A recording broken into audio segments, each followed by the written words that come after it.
Oferecimento: Sicredi Vale do Pequiri, Laborderme, farmácia de manipulação de sua confiança.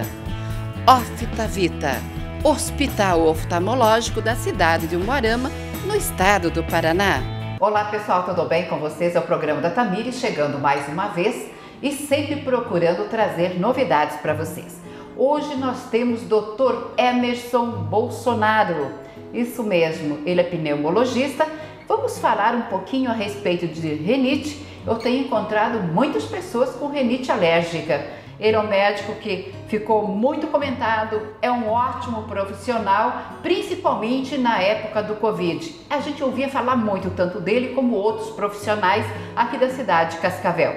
Isso sempre me chamou a atenção.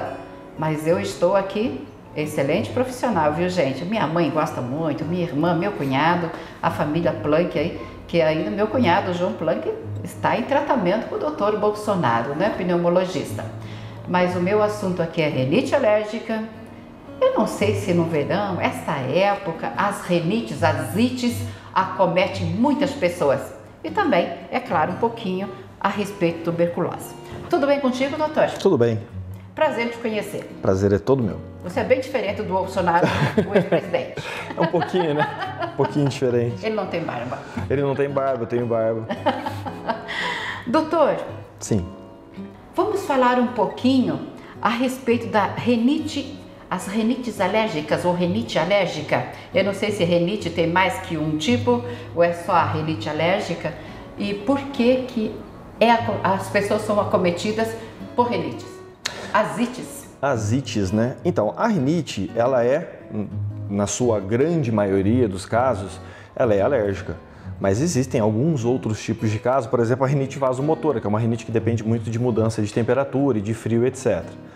Mas assim, a maioria das pessoas ficam mais sintomáticas nessa época do ano por conta da primavera, né? Do final do inverno e do início da primavera. As flores?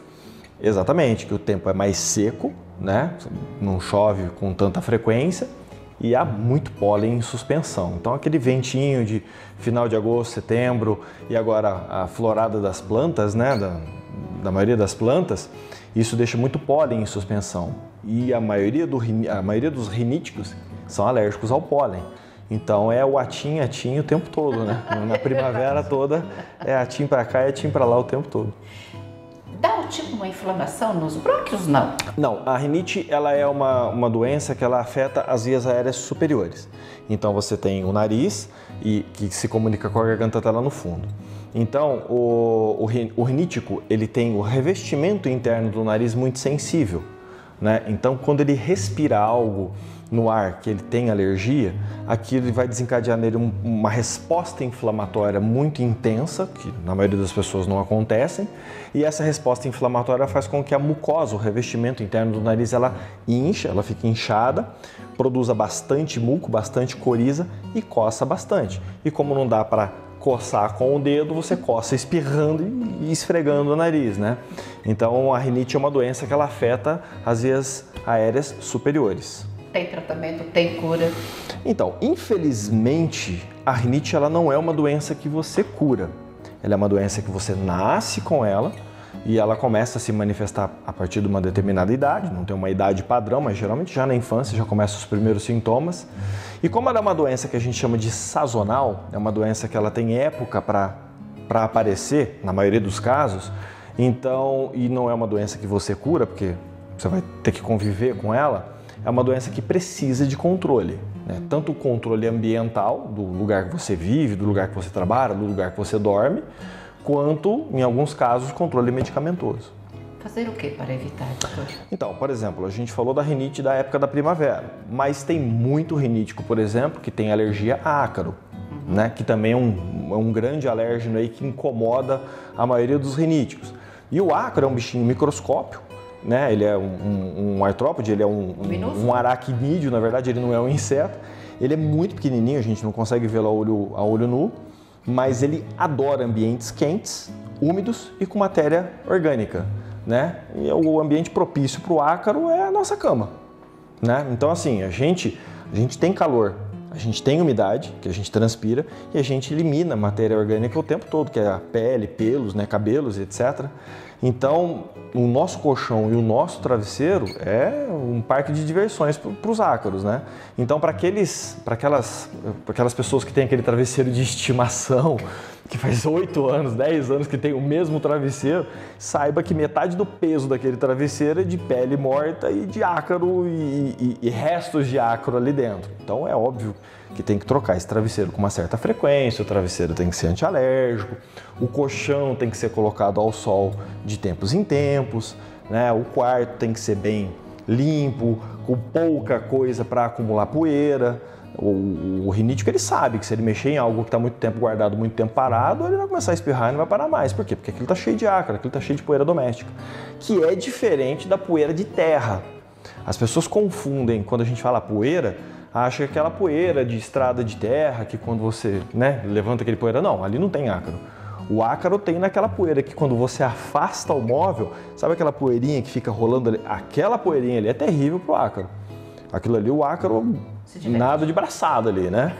Então, roupas, por exemplo, você usa uma roupa, uma blusa de lã, uma roupa de frio. Tem gente que usa ali uma vez, aí fez calor, não põe para lavar, já guarda no guarda-roupa. Então aquela roupa tá cheia de pele descamada, tá cheia de cabelo, de pelo descamado, você transpirou ali. E aí você guardando aquilo dentro do guarda-roupa, o ácaro vai se proliferar ali dentro. E ele elimina fezes, ele descama a pele dele. Tudo isso é alérgeno para quem tem rinite. Aí o que acontece? No inverno seguinte, você pega aquela blusa, tá frio, vou pegar a blusa, vou vestir para sair de casa. É colocar não lava, e espirrar. Não põe no sol, é colocar e espirrar. Porque ficou muito tempo guardado, o ácaro teve tempo ali de crescer ali dentro. Então, o ideal de roupas de inverno é que você, antes de guardá-las, você lave, ponha no sol e guarde, ou antes de usá-las depois de um longo verão, lave, coloque no sol e depois use. Esses dias eu vi um vídeo, doutora, agora o senhor pode me confirmar, você que é um entendido do assunto. Eu vi um assunto assim, que não devemos arrumar a cama pela manhã, devemos deixar sem a colcha, o edredom, o lençol, para que o ácaro vá embora, né? Porque se você fizer a cama, ele vai ficar ali, ele vai ficar agasalhadinho. É o vídeo do Dr. Bactéria, né? Eu acho que você viu, né? Eu acho que eu vi esse vídeo também. Daí, falaram que não é para pôr no sol, mas sim deixar em ar livre, na sombra. Então, Isso procede? Tem um certo fundamento, né? Porque, por exemplo, quando você deita, como a gente estava falando, você deita, dorme ali durante 8 horas, você transpira, você elimina a pele, você descama. E quando você acaba de levantar da cama e já cobre aquilo ali, você está transformando ali numa cama quentinha para o ácaro se proliferar ali dentro. Então, o correto seria deixar respirar realmente, mas deixar bater sol, porque os raios ultravioletas, eles matam o ácaro.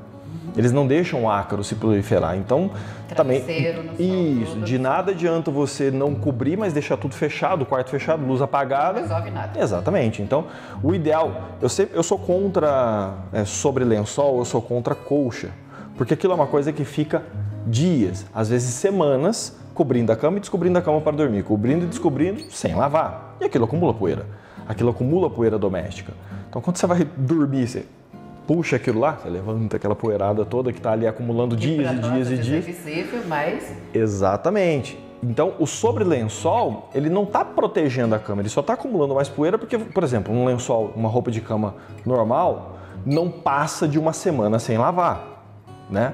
Acho difícil uma pessoa usar o mesmo lençol mais de uma semana sem colocar na máquina, sem colocar lavar e colocar no sol. Agora, aquele sobre-lençol, quantos e quantos e quantos dias fica lá sem você lavar? Às vezes passa o inverno inteiro ali, exatamente. Às vezes passa o inverno todo ali acumulando poeira e você não põe para lavar com a frequência necessária. Então é melhor que deixe só no lençol mesmo, que aí depois daqui 5 dias, 7 dias, 3 dias, dependendo da frequência de cada um, mas você vai colocar para lavar e vai colocar no sol, né? E o colchão, pelo menos uma vezinha lá, quando tá aquele dia bonito igual hoje, assim, com bastante sol, tira, coloca o colchãozinho no sol ali para bater aquele raio ultravioleta gostoso, para dar uma esterilizada no colchão, é importante.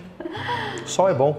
Para a gente encerrar a nossa IT, quer deixar um recadinho para o pessoal ali da nossa rinite alérgica? Ah, sim. Então, como foi dito no começo, a rinite ela tem tratamento. Então, esses fatores, essas medidas que a gente colocou aqui por cima, são importantes, que são as medidas ambientais, né? Mas mesmo aqueles pacientes com bom controle em casa, às vezes a pessoa trabalha num lugar que não tenha os mesmos cuidados, numa loja, com depósito, trabalha com roupa, e ela vai ter assim, às vezes ela não consegue mudar o ambiente dela de trabalho, né? A não ser que ela mude de emprego. Verdade. Então, nesses casos, quando a pessoa é sintomática, mesmo fazendo todos os cuidados, tem muita gente que fala, mas eu já faço isso e fica atacado. Sim, aí neste caso é que entra o tratamento, né? Que são remédios que você aplica dentro do nariz, associado com antialérgico ou não, dependendo da intensidade do quadro. Então, por exemplo, a rinite de primavera, que começou agora, começa a espirrar agora, eu vou até dezembro, que é uma rinite que incomoda mais na primavera. Então, esse paciente, o certo seria ele usar um remedinho no nariz todos os dias para manter aquela mucosa desinflamada para ele parar de ter os sintomas. Termina a primavera, suspende o remédio e vamos ver como é que vai ser do ano que vem. Se só no ano que vem, na primavera, ele voltar a ter os sintomas de rinite, o ano que vem ele volta a fazer o tratamento novamente. Então, depende muito da época do ano que o paciente tem os sintomas. Tem gente que é mais sintomático na primavera, tem gente que no outono por causa da florada do milho, porque aqui na nossa região agrícola planta-se muito milho. Então depende de cada caso, né? Como diz o doutor Augusto, eu não gosto das cibipirunas porque quando elas florescem, os casos acontecem. É isso aí.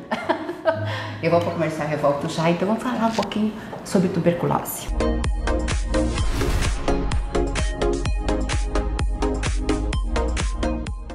Oi gente, eu sou a Ana Castela e eu vim contar que tá chegando a promoção Poupança Premiada Sicredi 2024. Minha filha, não esquece de guardar dinheiro. Abre poupança no Sicredi que é premiado. Tem sorteios semanais durante o ano inteiro e no final do ano sempre é uma bolada. Minha filha, não esquece de guardar dinheiro. Pra participar é simples. Depositou, ganhou o cupom da sorte pra concorrer. Faça como eu, bora poupar!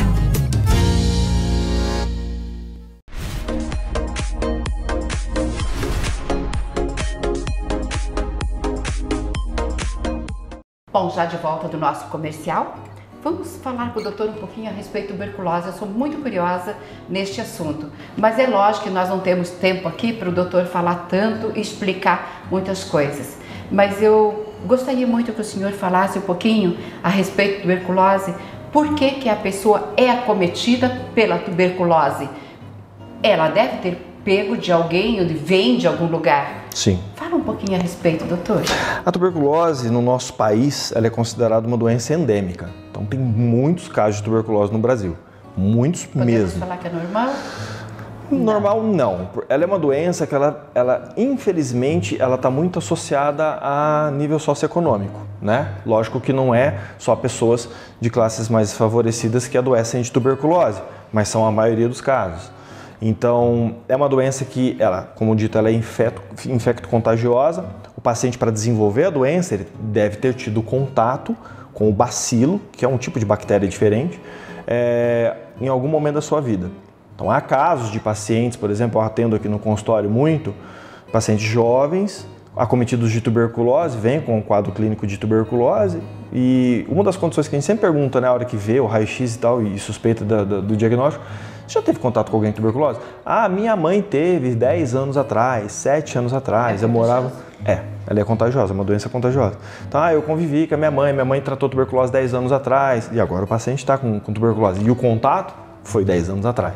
Então, às vezes o bacilo fica quietinho lá no organismo por um tempo, espera uma... Pode ficar incubado, então? Pode. E aí, espera uma baixa da imunidade para acontecer, exatamente. Um grupo muito acometido por tuberculose em décadas passadas era o grupo dos pacientes soropositivos, né, dos HIVs. Então, o paciente, na época quando surgiu a AIDS, no século passado, eram pacientes que a imunidade, a doença, a AIDS, o HIV, ela fazia com que o paciente, a imunidade do paciente fosse quase a zero. Então, esses pacientes, eles desenvolviam tuberculose, e na época dos anos 80, início dos anos 90 ali, houve uma explosão de casos de tuberculose justamente por conta do grande número de casos de HIV que teve naquele início. Hoje não, o HIV, os pacientes soropositivos têm uma vida praticamente normal, porque o coquetel, os remédios que existem hoje em dia, deixam a imunidade do paciente normal. Mas na época foi um problema muito sério. Muitos pacientes soropositivos faleceram de tuberculose justamente por conta da imunidade, né? Que era muito reduzida. Então ela é uma doença contagiosa. E é uma doença que a gente chama de uma doença insidiosa. Diferente de uma gripe que hoje você está bem, amanhã você está de cama, a tuberculose é uma doença que ela vem lentamente te causando sintomas. Porque a multiplicação dessa bactéria, que é um bacilo, ela é muito lenta. Diferente de uma multiplicação viral, que o vírus se multiplica em questão de horas, ele se divide em questão de minutos e de horas, o bacilo da tuberculose ele demora 2, 3 dias para se dividir. Então a doença ela é lentamente progressiva. Então o paciente começa com uma tossezinha, essa tosse vai piorando, aí essa tosse dali umas semanas começa a ser uma tosse produtiva, com catarro, esse paciente começa a ter febre à tarde, geralmente a febre da tuberculose acontece sempre à tarde, e muito suor noturno, o paciente começa a transpirar, começa a perder peso, sem motivo, sem razão, né? E é uma tosse prolongada, aí o paciente procura atendimento, depois de 1 mês, 2 meses ali com tosse, e aí se faz diagnóstico. E hoje em dia tuberculose, hoje em dia não, há muito tempo tuberculose tem tratamento, tem cura, mas infelizmente é uma doença que se espalha, né? Então, a pessoa está com tuberculose em casa, os contactantes que vivem ali dentro vão ter que fazer uma profilaxia, vão ter que se cuidar também, porque as pessoas que convivem, né, principalmente dentro daquele ambiente domiciliar, os contactantes mais externos também tem que fazer uma busca ativa, mas muitas vezes não precisa fazer a profilaxia, tomar remédio. Mas quem convive, por exemplo, o pai está com tuberculose, os filhos, a mulher que mora na mesma casa, muitas vezes tem que tomar remédio também. E também tem que cuidar dos utensílios, roupa de cama, tudo. Então, o grande problema da tuberculose é o ambiente. Né? Então, geralmente, como foi dito, dependendo da classe social da pessoa, a casa não é uma casa muito bem iluminada, não é uma casa muito bem arejada, é uma casa pequena, muitas vezes todo mundo às vezes dorme no mesmo cômodo, né? E o paciente que está com tuberculose, ele tosse bastante, ele tosse o tempo todo, ele expele gotículas. E essas gotículas, elas têm muita bactéria ali dentro. Só que não são essas gotículas que contaminam. Essas gotículas, elas caem no ambiente, elas secam e a poeira ali doméstica, do dia a dia, faz com que essas bactérias fiquem em suspensão e você respirando ali com o tempo... multiplicam. Com o tempo ali de convivência, você não basta ter entrado na casa da pessoa, não, meu Deus, peguei tuberculose, não é assim. Por isso que é o convívio, né? Então, o tempo ali de convivência faz com que as pessoas adquiram essa bactéria e, dependendo da imunidade, se manifesta ou não depois de um tempo. E, de novo, o sol é importante, porque a luz ultravioleta do sol, ela mata o bacilo da tuberculose. Então, por isso que é importante, antigamente, século passado, no meio do século passado, quando ainda não existia tratamento com antibióticos, os tuberculosos eles eram internados em hospitais que eram verdadeiros aquários, assim, porque era todo vidro as paredes eram praticamente de vidro, né? Para bater bastante sol ali dentro, para matar a tuberculose. Então, os antigos sanatórios, os hospitais de tuberculose de antigamente, eram hospitais que eram todos de vidro, assim. As paredes, você olhava de longe, você via, não tinha parede, tinha praticamente janela, para entrar bastante sol para matar o bacilo. Interessante. Doutor, e a pessoa que convive com uma pessoa que tem tuberculose e ela... Claro que vai contaminar, né? Sim, a chance é grande. E daí? Faz o tratamento? Então, quando a pessoa que convive manifesta os sintomas, aí é o outro paciente com tuberculose. Quando aquela pessoa convive, mas não tem sintomas, fez o raio-x, não tem imagem no raio-x, fez o exame de escarro, não tem o bacilo no catarro, né, no escarro, ela não está doente, mas ela está convivendo. Então se faz o que a gente chama de profilaxia. Ela vai ter que tomar remédio por um tempo menor, porque o tratamento... O tratamento de tuberculose é de 6 meses a 1 ano, dependendo do caso, de 6 meses a 8 meses. O paciente tem que tomar 6 meses de remédios seguidos. Mas o contactante, se não estiver doente, ele não vai precisar tomar os 6 meses, né? Porque o doente, quando ele começa o tratamento, ele ainda pode ser um transmissor 30, 60 dias do início do tratamento. Então o paciente está doente, ele começa a tomar o remédio, não é no momento que ele começa a tomar o remédio que ele deixa de ser um transmissor. Ele ainda vai estar tossindo, ele ainda vai estar eliminando o escarro com a bactéria. Então depois de 30, 60 dias você faz novos exames de escarro para ver se está detectando a bactéria no escarro. E depois de 60 dias geralmente o exame já está negativo, então esse paciente já não transmite mais. Então, aí é orientado as pessoas a cuidarem da higiene da casa, fazer toda aquela limpeza, janelas abertas, sol dentro de casa, tomar os remédios ali, geralmente por 3 meses de profilaxia, para evitar que a pessoa desenvolva a doença também. A tuberculose é uma doença infecciosa. Sim. É cuidada pelo infectologista e também pelo pneumologista? Então, hoje em dia a tuberculose é uma doença de tratamento exclusivo pelo SUS, né? E não necessariamente o infectologista ou o pneumologista trata. Na verdade, quem trata a tuberculose hoje em dia são as unidades de saúde, os postos de saúde. O médico ali do postinho de saúde, ele é a primeira linha de frente do tratamento. Então, ele é aquele médico que vai acolher o paciente, vai fazer o diagnóstico, fez o diagnóstico, ele já vai indicar o tratamento. Casos complicados, que são alguns casos específicos, que muitas vezes o paciente é um reincidente, é um paciente que já teve várias vezes, paciente que abandona tratamento, o paciente que é geralmente um grupo muito afetado pela tuberculose, são os alcoólatras, os pacientes que são dependentes do álcool.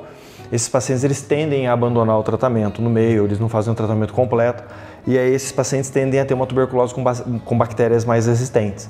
Então, quando o médico do posto de saúde está atendendo aquele paciente e vê que já é um reincidente, é um paciente que está voltando sempre e não está fazendo o tratamento completo, ou que ele está fazendo o tratamento, mas que não está respondendo, porque provavelmente aquilo é uma bactéria resistente, aí ele encaminha para os centros de referência em tuberculose. Então, por exemplo, aqui em Cascavel a gente tem um ambulatório, não sou eu que faço, são 2 médicas aqui da cidade, a doutora Daniela e, se não me engano, a doutora Estela também faz. E quando esses casos acontecem, que acabam saindo um pouco do controle do médico da unidade sanitária, esses pacientes são encaminhados para lá para fazer o acompanhamento com elas, né? E aí é o pneumologista, eu não sei se tem um infectologista ou se é só a doutora Daniela e a doutora Estela, que são pneumologistas que fazem esse tratamento na rede pública. Mas geralmente, 90% dos casos, quem trata é o médico do posto.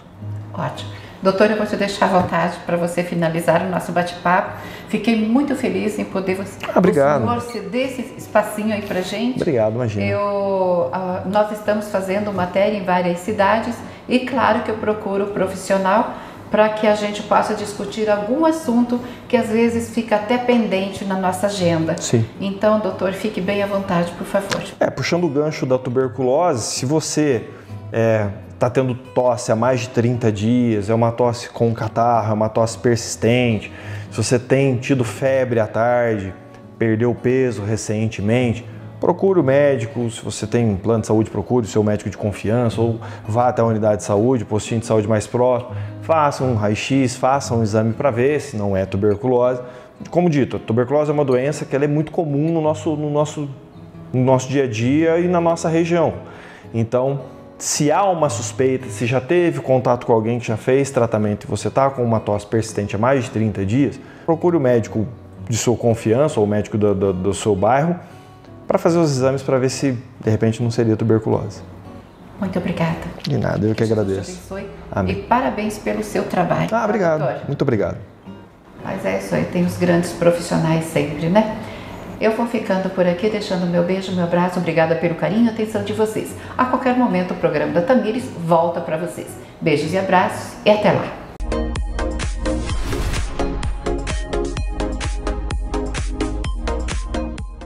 Oi gente, eu sou a Ana Castela e eu vim contar que tá chegando a promoção Poupança Premiada Sicredi 2024. Minha filha, não esquece de guardar dinheiro. Abre poupança no Sicredi que é premiado.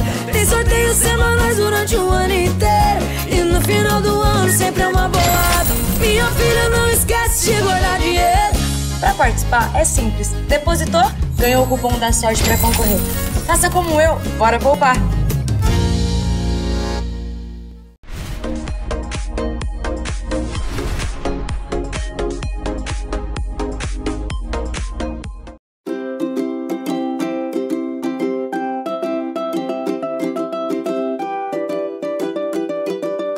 A minha culinária de hoje é o macarrão bagunçado ao creme de leite da Tamires. Eu amo essa culinária, que vale a pena você também fazer, experimentar e tenho certeza que você vai gostar.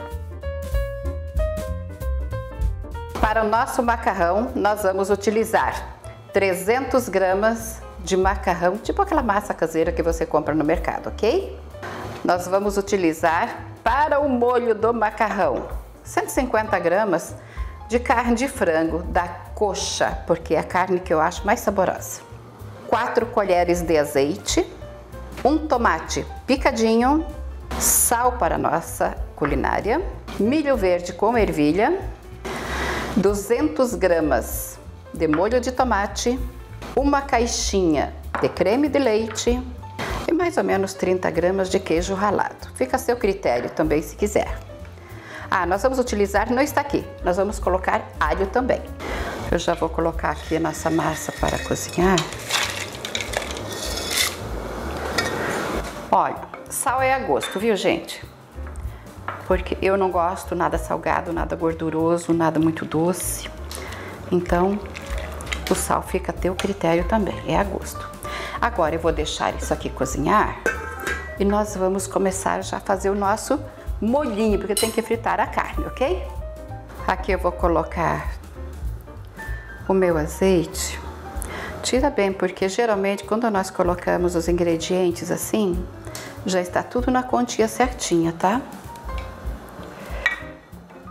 Então aqui eu vou colocar o franguinho. Não vou usar muito.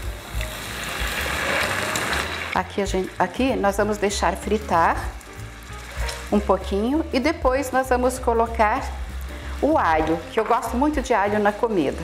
Hoje eu não vou colocar cebola, mas pode colocar, cebolinha verde também pode colocar. Esse aqui é o macarrão rapidinho. É aquele que você chega em casa, tá com muita fome, então é rápido para você fazer, ok?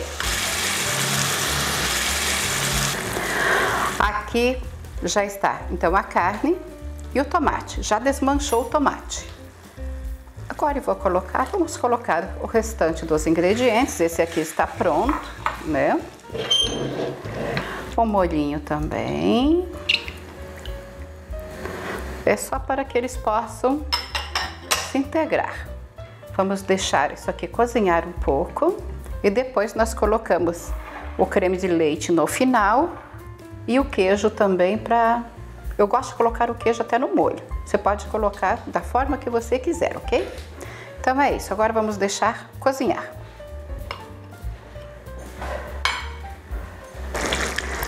Agora eu vou colocar o meu queijo.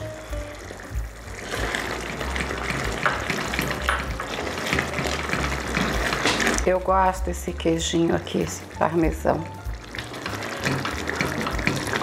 Mas só que você não pode salgar muito molho, porque o queijo é salgadinho, tá? Aqui já vou desligar e vamos colocar o nosso creme de leite. Fica uma delícia aqui. Se você quiser colocar pimenta, pode colocar. Agora nós vamos pôr a nossa massa. Vamos ver se eu consigo pôr aqui.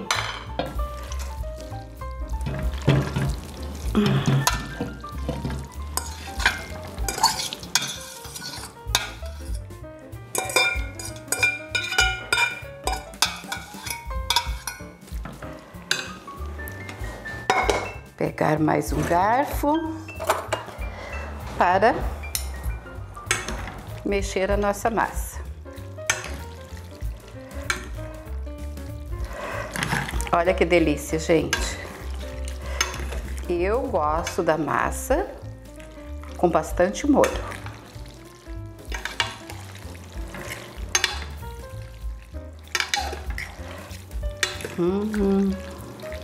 Tá bom demais, não está?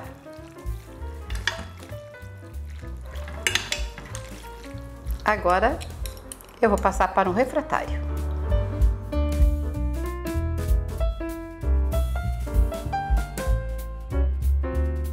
Aqui está macarrão ao creme de leite bagunçado da Dona Tamires. Gente, eu amo esse macarrão. Só cuide sempre com o sal. Por quê? Porque o queijo é salgadinho, né? E você não pode deixar a sua comida muito salgada. Aqui está a minha culinária no dia de hoje. Saborosa. Pode fazer em casa. Vocês vão adorar.